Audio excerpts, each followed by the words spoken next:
Նոր Հայաստան հանրային փրկություն ճակատի ներկայացուցիչները այսօր վանաձորում էին ոչ անցավոր ռեժիմին, ոչ նոր սահմանադրությանը կարգախոսով, ճակատի ներկայացուցիչները հանրահավաքից առաջ քայլերթով անցան Տիգրան Մեծ պողոտայի մի հատվածով, կոչ անելով հանրությանը միանալ իրենց նախաձեռնությանը, այնուհետև Արցախ փուռակում հանդես եկան ելույթներով։ Հիմնադիր խորհրդարանի ներկայացուցիչ Շիրայր Սեֆիլյանն ասում է, ոչի գաղափարը մեզ համար բավարար չէ, մեր ասածը ոչից առավել է նրանով, որ քաղաքական ուժերը, ընդդիմադիր ուժերը պիտի համախմբվեն այս ռեժիմից ձերբազատվելու գաղափարի շուրջ եւ նախընտրելի է, որ այդ ձերբազատումը տեղի ունենա մինչ հանրաքվեն։ Այսօրվա ռեժիմի բարակլուխները շատ լավ իրի հասկանան, որ այս փոփոխությունները չէ որ միայն տեղի են ունենալու իրենց հերացումից հետո, այլ իրենք այս հանցագործությունների համար պատասխան են տալու։ Շիրայր Սեֆիլյանի խոսքով այս անգամ ընդդիմությանը կհաջողվի տապալել գործող վարչակարգը եւ դա հնարավոր է իրականացնել քաղաքացիական անհնազանդության միջոցով, պարտադրելով ներկա իշխանության հեռացում։ Իսկ հարցին թե ինչպես հնարավոր կլինի փոխել մարդու կյանքը, նա տալիս է պարզ պատասխան՝ իրականացնել ներկա քաղաքականությանը 180 աստիճանով հակասող քաղաքական ծրագրեր։ Իշխանություններն իրենք են նրան հուշում այդ մասին։ Եթե չլրջանանք եւ քայլեր չկատարենք, մենք կորցնում ենք հայրենիք, ներքաղաքական, ներկուսակցական, ինչ որ խելոք մտքերի, այսպես ասած, բանավեճերի, սահմանադրության փոփոխություն, այո թե ոչ, այս ամբողջը թողնում ենք մի կողմ ժողովուրդ։ Եթե այսօր լուրջ հայ մարդը չի գիտակցում, որ Հայաստանը մարդաթափելով մենք կորցնում ենք ամեն ինչ, եթե այս գիտակցությունը չի գերիշխելու, ուրեմն ոչ ոք ժողովրդի անունից առավել ևս խոսքս վերաբերում է քաղաքական գործիչներին իրավունք չունի հանդես գալու։ Ժառանգություն կուսակցության փոխնախագահ Արմեն Մարտիրոսյանի մեկնաբանությամբ թյուր կարծիքը եւ տարածվող լուրերը, թե իբր ընդդիմությունը միահամուռ ու միատարր չէ, չի համապատասխանում իրականությանը, որևէ խնդիր գոյություն չունի, մենք քննարկումների մեջ ենք բոլորս բոլորիս հետ։ Այս գործընթացով իշխանությունը փորձում է վերարտադրման իր մեխանիզմները փոփոխել, բերել ավելի կատարելագործված մեխանիզմներ, որը հնարավորություն կտա սոցիալ-տնտեսական այն ճգնաժամի պայմաններում, որը հիմա կա եւ որը արդեն իշխանությունը ինքը խոստովանում է, որ խորանալու է մյուս տարի,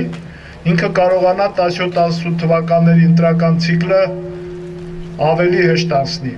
Անդրեաս Ղուկասյանի խոսքով կա քարոզարշավի 3 մոդել՝ ավանդական, որտեղ ներդրված է պետական ողջ ռեսուրսը, ԱՅՈ-ի եւ ոչի։ Իրենք հանդես են գալիս նոր օրակարգով եւ կոչում են խորհրդարանական եւ նախագահական արտահերթ ընտրությունների քարոզարշավ։ ՀՀԿ-ն տարիներ շարունակ գտնվելով իշխանության ղեկին իրականում վերածվել է կազմակերպված հանցավոր համագործակցության։ Դա մենք բոլորս գիտենք։ Եվ այսօր իրենք փորձում են իրենց պատասխանատվությունը դնել ժողովրդի վրա։ Ոչ թե իրենք են կանգնել հանցավոր ճանապարհին, այլ մեր ժողովուրդը առհասարակ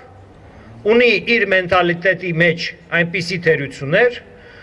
որ այսօր մենք բոլորս ենք պատասխանատու մեր երկրում ստեղծված իրավիճակի համար։ Գարեգին Չուքասյանը վստահ է, փորձ է արվում մեր ժողովրդին վերագրել մարդկային ամենացածր հատկանիշները, կոտրել նրա պայքարի կամքը, ներկայացնել որպես կաշառվող, հետամնաց ու բարոյազուրկ տեսակ։ Նրանց խոսքով գաղափարի շուրջ համախմբվելն ավելի հեշտ է, քան այս կամ այն քաղաքական գործ չի։ Հանրաքվեն գաղափարի պայքար է եւ իրենք այստեղ առավելություն ունեն։ Նրանք վստահ են, որ իշխանությունների հետ բովանդակային քննարկումների մեջ մտնելն անիմաստ է, մշակվել է գործողությունների տարբերակ, բոյկոտել եւ ի վերջո բոյկոտելով փորձել խնդրին լուծում տալ։ Այս նպատակով դեկտեմբերի 1-ին Երևանի Ազատության հրապարակում տեղի կունենա համազգային հանրաքվե, որտեղ էլ կորոշվի պայքարի հետագա ընթացքը։ Իրենց անգամ աջակցության պատրաստակամություն են հայտնել որոշ անհատներ, որոնց անվտանգությունից ելնելով Շիրայր Սեֆիլյանը նախընտրեց չբացահայտել, որոնք կլուծեն Վանաձորից Երևան մեկնել ցանկացողների տեղափոխման հարցը եւ խորհուրդ տվեց ցանկացողներին գրանցվել։ Հավարտին ներկաները դուրս եկան հանրային երթի, ոստիկանները հորդորեցին, որ նրանք դուրս գան փողոցի երթևեկելի հատվածից, որից հետո տեղի ունեցավ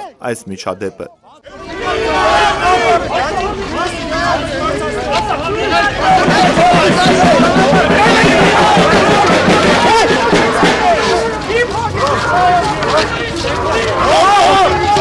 Ո՞ւմ ես խփում, արա։ Ո՞ւմ ես խփում։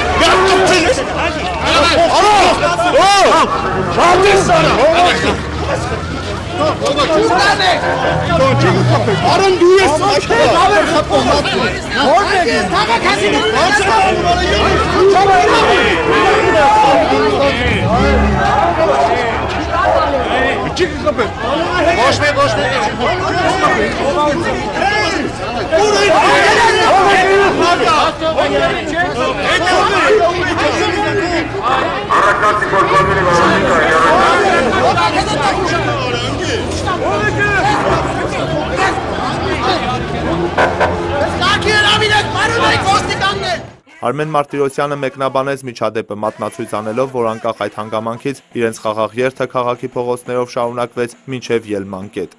Հրայր Հակոբյան, Ելենա Սաքանյան, Կամո Ծատուրյան, Լոռի հեռուստաընկերություն։